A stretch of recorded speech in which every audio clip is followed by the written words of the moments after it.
প্রিয় বন্ধুরা, তোমরা কেমন আছো? আশা করছি তোমরা ভালোই আছো। চলো দেরি না করে আজ আমি পাবদা মাছের এক নতুন রেসিপি বানাচ্ছি, তোমাদের দেখাচ্ছি। পুরো রেসিপিটা দেখার অনুরোধ রইল শুরু থেকে শেষ পর্যন্ত। এই দেখো, এখানে আমি 4টে বড় সাইজের পাবদা মাছ নিয়েছি। পাবদা মাছগুলো ভালো করে ধুয়ে নিয়েছি। এরপরে অল্প করে নুন আর হলুদ মাখিয়ে নিচ্ছি। এই দেখো, নুন হলুদটা আমি খুবই ভালো করে হাতে করে মাখিয়ে নিচ্ছি। মাখিয়ে আমি 5 মিনিটের জন্য এখন রেখে দেব। আর এদিকে মাছটা রান্না করার জন্য আমি এখানে কিছু মশলা বেটে নেব। মশলার মধ্যে নিয়ে নিচ্ছি আমি কালো সর্ষে 1 চামচ, হলুদ সর্ষে 1 চামচ, পোস্ত 1 চামচ আর 2টো কাঁচা লঙ্কা। এগুলো ভালো করে আমি বেটে নিয়ে আসছি। এরপরে একটা টমেটো নিয়েছি। টমেটোটা আমি একটা গ্রেটারের সাহায্যে গ্রেট করে নিচ্ছি। এ দেখো, টমেটোটা প্রথমে আমি 2 আধখানা করে নিয়েছি, তারপরে আমি একটা গ্রেটারের সাহায্যে গ্রেট করে নিচ্ছি।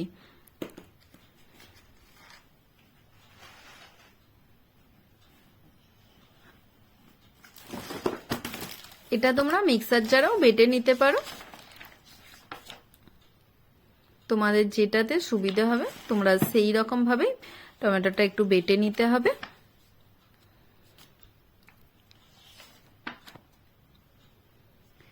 এরপরে 1 টুকরো আদাকে আমি এইরকম লম্বা লম্বা করে কেটে নিয়েছি। দেখো, এইভাবে আমি কেটে নিয়েছি। এরপরে মূল রেসিপিতে আমি আসছি। গ্যাসের মধ্যে একটা ফ্রাইং প্যান বসিয়েছি আর অল্প করে তেল দিয়েছি। তেল দিয়ে আমি তেল যখন গরম হয়ে আসবে তখন আমি মাছগুলো তেলের মধ্যে ছেড়ে দিচ্ছি একটা একটা করে। আর একবার করে উল্টে নিলেই হবে, খুব বেশি মানে লাল লাল করে ভাজার দরকার নেই। এখানে 2-1 বার উল্টে নিলেই মাছগুলো ভাজা হয়ে যাবে। দেখো, এর উল্টো পিঠটা হয়ে গেছে। আমি একবার উল্টে তোমাদের দেখাচ্ছি। এই দেখো, এই রকম ভাবে ভাজলেই হবে। এরপর আমি আবার উল্টে দিচ্ছি। পরের পিঠটাও এই একই ভাবে আমি ভেজে নিচ্ছি।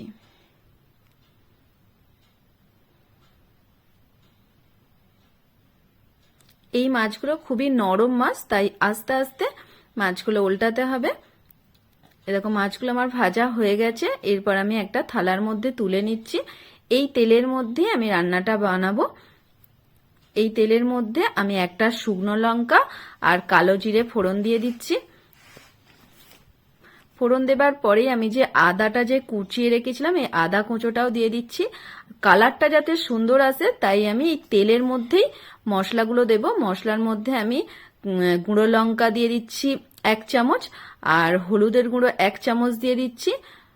ঝালটা তোমরা যে যেমন ঝাল খেতে পছন্দ করবে সেই রকমই দেবে। আমি এখানে কম করেই ঝালটা দিয়েছি, যেহেতু কাঁচা লঙ্কা শুকনো লঙ্কা দেওয়া হয়েছে তাই আমি ঝালটা কমই দিয়েছি। আর নুনটা তো অবশ্যই স্বাদ মতনই দিতে হবে। নুন আমি স্বাদ মতন দিয়ে এরপর আমি টমেটো বাটাটা দিয়ে দিচ্ছি। টমেটো বাটাটা 2-1 বার ভালো করে নেড়ে চেড়ে নিচ্ছি এই মশলার সঙ্গে। নাড়তে নাড়তে আমি 1 চিমটে চিনি দিয়ে দেব। চিনিটা দিলে কালারটাও যেমন সুন্দর আসে আর খেতেও খুবই ভালো লাগে। দেখো, চিনিটা দিয়ে আবার একটু নেড়ে ছেড়ে নিচ্ছি। তারপরে যে আমি যে মশলাটা যে বেটে নিয়েছিলাম কালো সর্ষে, হলুদ সর্ষে, পোস্ত, কাঁচা লঙ্কা, এই বাটা মশলাটাও দিয়ে দিচ্ছি। মিক্সার জার ধুয়ে অল্প করে আমি জলও দিয়ে দিচ্ছি, দিয়ে ভালো করে মশলাটা কষিয়ে নিচ্ছি। কিছুক্ষণ কষাতে কষাতে যখন মশলা থেকে দেখবো যে তেল বেরিয়ে আসছে তখনই জানবো যে মশলাটা ভালো মতন কষানো হয়ে গেছে। এ দেখো, মশলা থেকে তেল বেরোতে শুরু করে দিয়েছে। এরপরে আমরা বুঝবো যে মশলাটা ভালো মতনই হয়ে গেছে। এরপর আমি পরিমাণ মতন জল দিয়ে দিচ্ছি। যে যেমন গ্রেভিটা পছন্দ করবে সেই রকমই জলটা দিতে হবে। আমি এখানে ছোট গ্লাসের 1 গ্লাস জল দিয়েছি। জলটা দিয়ে একটু খুন্তিতে করে নেড়ে চেড়ে দিচ্ছি। জলটা ফোটা পর্যন্ত অপেক্ষা করছি। জল যেই ফুটে উঠবে তখন আমি মাছগুলো দিয়ে দেব। এ দেখো, জল ফুটে উঠেছে। এরপর আমি মাছগুলো এর কড়ার মধ্যেই দিয়ে দিচ্ছি।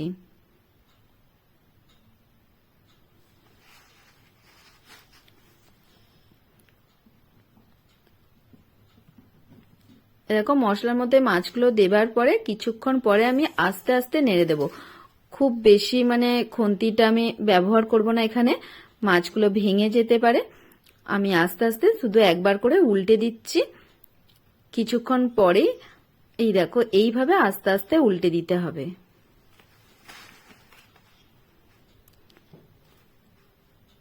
এবার মাছগুলো সিদ্ধ হওয়ার জন্য একটু সময় দিতে হবে। আমি এখানে চাপা দিচ্ছি না। এরকম আমার মাছের তেল ঝাল মোটামুটি হয়েই এসেছে। এরপর আমি নাবিয়ে নিচ্ছি। নাবিয়ে নেবার আগে একটু ধনেপাতা কুচিয়ে দিচ্ছি আর ওপর দিয়ে একটা কাঁচা লঙ্কা চিড়ে দিয়ে দিচ্ছি। দেখতে দেখো কত সুন্দর লাগছে। এবার আমি নাবিয়ে নিচ্ছি। আজকের এই পাবদা মাছের রেসিপিটা কেমন লেগেছে অবশ্যই তোমরা কমেন্ট করবে।